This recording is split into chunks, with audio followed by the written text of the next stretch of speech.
नमस्कार, मैं रामजी मदेसिया।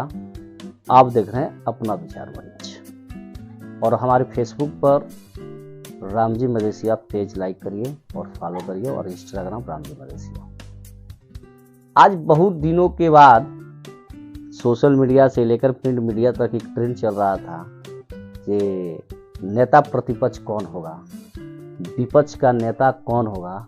तो सारे अटलंके कल शाम को केसी वेणुगोपाल ने ऑफिशियल अपने ट्विटर से उन्होंने एक्स पर और सोशल मीडिया पर उन्होंने कह दिया कि राहुल गांधी नेता प्रतिपक्ष होंगे। वह शख्स जिस शख्स का नाम नेता प्रतिपक्ष में आते हुए पूरी मीडिया में हेडिंग बन गया और ब्रेकिंग न्यूज चलने लगा। इसका कारण है 10 साल की सरकार माननीय नरेंद्र मोदी जी का जो फुल मैंडेट मिला हुआ था और राहुल गांधी जी को उपहास करने में करोड़ों अरबों रुपया उन्होंने अपने आईटी सेल और मीडिया में मैनेज कर दिया। और राहुल गांधी को इन्होंने पप्पू ऐसे शब्दों का इन्होंने संबोधित करवाया और लोगों के बीच में आया कि राहुल गांधी मैच्योर्ड नहीं है, राहुल गांधी राजनीतिक विरासत पाए हुए हैं, राहुल गांधी युवराज हैं। लेकिन राहुल गांधी ने एक स्टेटमेंट दिया था और उसने कहा था कि मैंने जब पैदा हुआ था तो वास्तव में मैं एक राजनीति में पैदा हुआ था, मैं सत्ता में पैदा हुआ था। उस जनता की दुख दर्द को नहीं जाना। लेकिन राहुल गांधी बीते 10 सालों से जितना संघर्ष उन्होंने किया है और जितना उन्होंने लोगों के बीच कनेक्टिविटी यानी अपने आप अपनत्व को अपनाया है, ये बहुत बड़ा एक मिसाल बना हुआ है। जो व्यक्ति हार्वर्ड यूनिवर्सिटी से एमफिल किया हो, जिस व्यक्ति को मार्शल आर्ट का डिग्री मिला हो, जो व्यक्ति इतना काफी एक्सरसाइज करता हो, जो व्यक्ति फराटे से अंग्रेजी बोलता हो, जो व्यक्ति अपनी बात को बहुत ही सरलता और दिल से रखता हो, वैसे व्यक्ति को लोगों ने कहा कि यह पप्पू है। इस व्यक्ति को हर वर्ष हार्वर्ड यूनिवर्सिटी में इनवाइट किया जाता है और उस व्यक्ति की लेक्चरर को और एक कार्यक्रम को एक वर्ष में 2 करोड़ रुपया उस लेक्चर देने की इनको शुल्क मिलता है। कुछ ऐसे हमारे नेता हैं जिनके नाम नहीं लेंगे। एक देहात का कहावत है, चोरी नहीं हो तो गलगल हुई। वही हाल कुछ हमारे भारतीय राजनीति में है।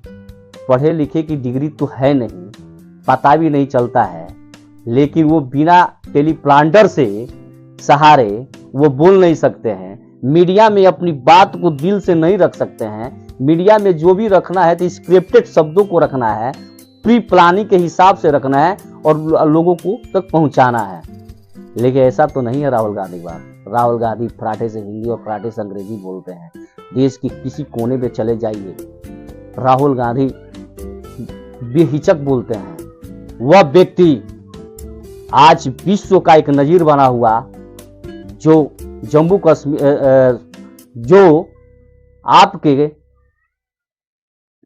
कन्याकुमारी से लेकर और जम्मू कश्मीर तक भारत जोड़ो यात्रा निकाला और पद यात्रा से ये दुनिया को एक मिसाल दे दिया कि जो तुम कल मुझे युवराज कह रहे थे, ये युवराज नहीं है, ये गरीबों का मसीहा है, ये गरीबों का हाथ है, ये गरीबों का आशीर्वाद है और गरीबों का दुआ है।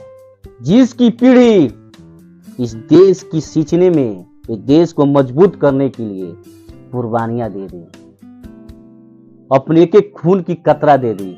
और उसके बाद फर्स्ट यात्रा हुआ, उसके बाद फिर उन्होंने पूर्व से लेकर पश्चिम तक की यात्रा निकाल दिया और मिसाल कायम किया। और 2014 में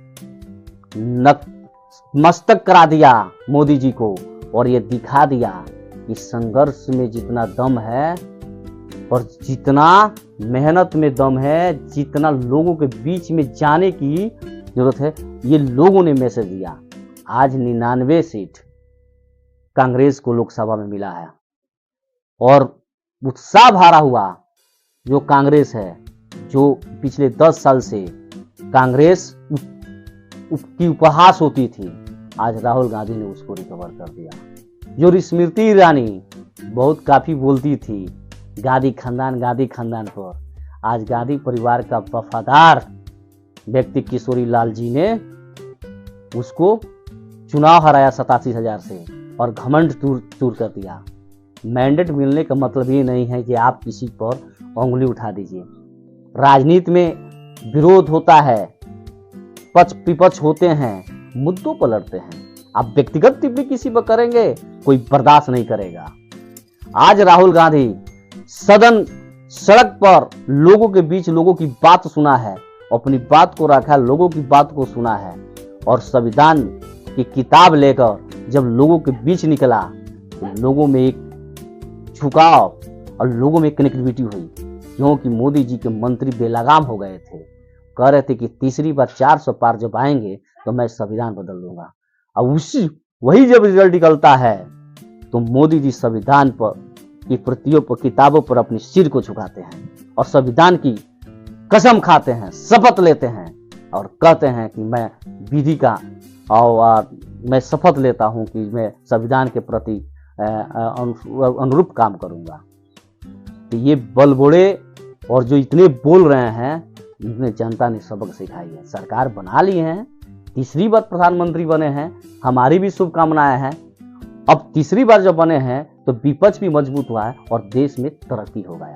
अब हिटलर शाही नहीं चलेगा और नेता प्रतिपक्ष राहुल गांधी मोदी जी के आमने सामने बैठे होंगे, उनकी हर एक जवाब का, हर एक सवाल का ये जवाब देंगे और हर एक मुद्दों पर यह इनको फुल टाइम मिलेगा और अपनी आवाज को उठाएंगे। आज राहुल गांधी वो राहुल गांधी नहीं है।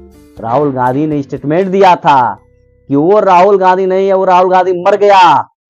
अब वो राहुल गांधी हुआ है जो आपको सदन में नक के चने चबा देगा, आपकी हर सवालों का जवाब मांगेगा, अपने हर सवालों का आपसे जवाब मांगेगा, आपकी हर रिपोर्ट से आपको सवाल मांगेगा, आपको देना पड़ेगा।